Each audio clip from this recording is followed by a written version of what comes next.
ভারতের গণমাধ্যমে একের পর এক গুজব, অপপ্রচার, অতিপ্রচার চলছে।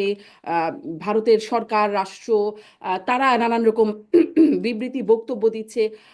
ভারতের লোকসভায় আলোচনা হচ্ছে, নেতারা কথা বলছেন, মানে অনেক কিছু হচ্ছে।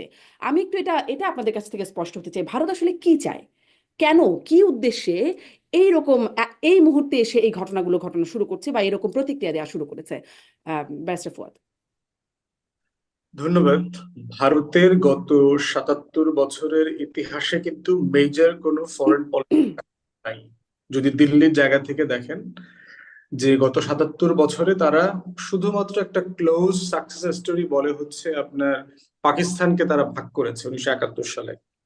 যদিও পাকিস্তানের এই যুদ্ধের সময় কিন্তু ভারতের গোয়েন্দা সংস্থা, ভারতের রাজনীতিবিদ, ভারতের রাজনৈতিক দল, বুদ্ধিজীবী সবার মধ্যে কিন্তু একটা দ্বিমত, একটা ডিসেন্টিং জায়গা ওই সময় ছিল, যেটা ডমিনেন্টলি আসে না আমাদের জায়গাতে।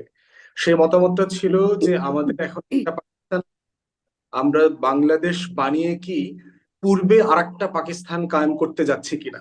এটা কিন্তু ভারতের তখনকার যারা মানে ভিন্ন মতাবলম্বী ছিলেন, ইন্দিরা গান্ধীর পরিকল্পনার সাথে একমত হন নাই, তারা কিন্তু এই আলোচনাটা তুলেছিলেন।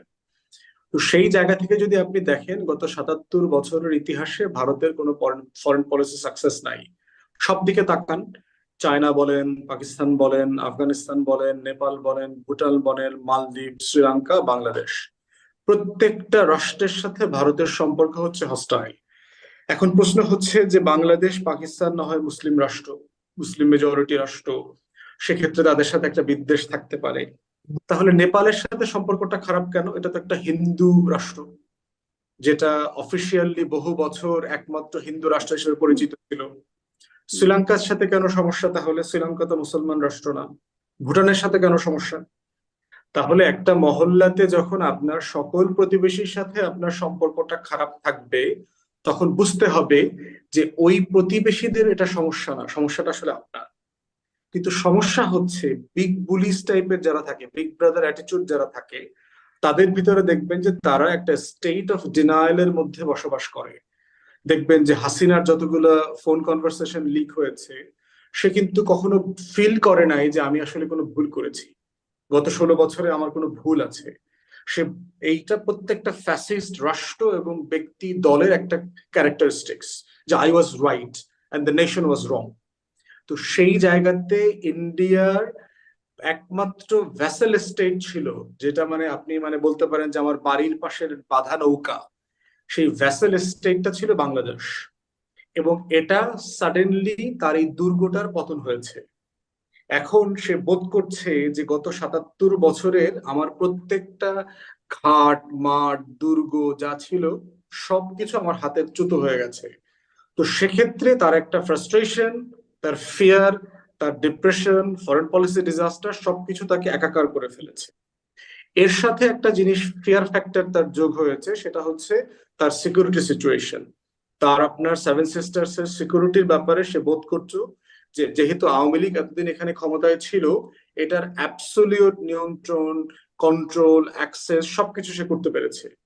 তো যেটা সে বোধ করছে যে এখন বাংলাদেশ সরকার এই গণ অভ্যুত্থান পরবর্তী বাস্তবতায় তার সেভেন সিস্টার্স সিকিউরিটি আছে, নিরাপত্তা আছে, এটা সেইভাবে হয়তো তারা মেনটেন করবে না। থার্ড হচ্ছে যে বাংলাদেশকে দিয়ে বে অফ বেঙ্গলে মানে চায়নার কন্টেনমেন্ট পলিসিতে কিন্তু সে আমেরিকার সাথে জোটবদ্ধ ছিল। যদিও সে আইপিএস এর সাথে লুজলি কানেক্টেড, তার কিন্তু নিজস্ব বে অফ বেঙ্গল ফোরাম আছে আলাদা, যেটা বেল্ট অ্যান্ড রোড ইনিশিয়েটিভ এর কাউন্টারে করা হয়েছে। তো এটার মধ্য দিয়ে তারা বোধ করছে যে এখানে চায়নার ফুটহোল্ড আগের থেকে অনেক বেশি বেড়ে যাবে, এবং চায়না সরাসরি বাংলাদেশের ভিতর থেকে আপনার আমাদের বঙ্গোপসাগরে অ্যাক্সেস করতে পারবে, এবং বার্মাতে রাখাইন অঞ্চলে চায়নার যে ইনফ্লুয়েন্স আছে এটা আরো বাড়বে। তো এই যে জিওপলিটিক্স এর বাস্তবতা গুলো আছে, এই বাস্তবতা নিয়ে ভারত যথেষ্ট শঙ্কিত, হতাশ, এবং সে বুঝে উঠতে পারছে না আসলে কি করবে।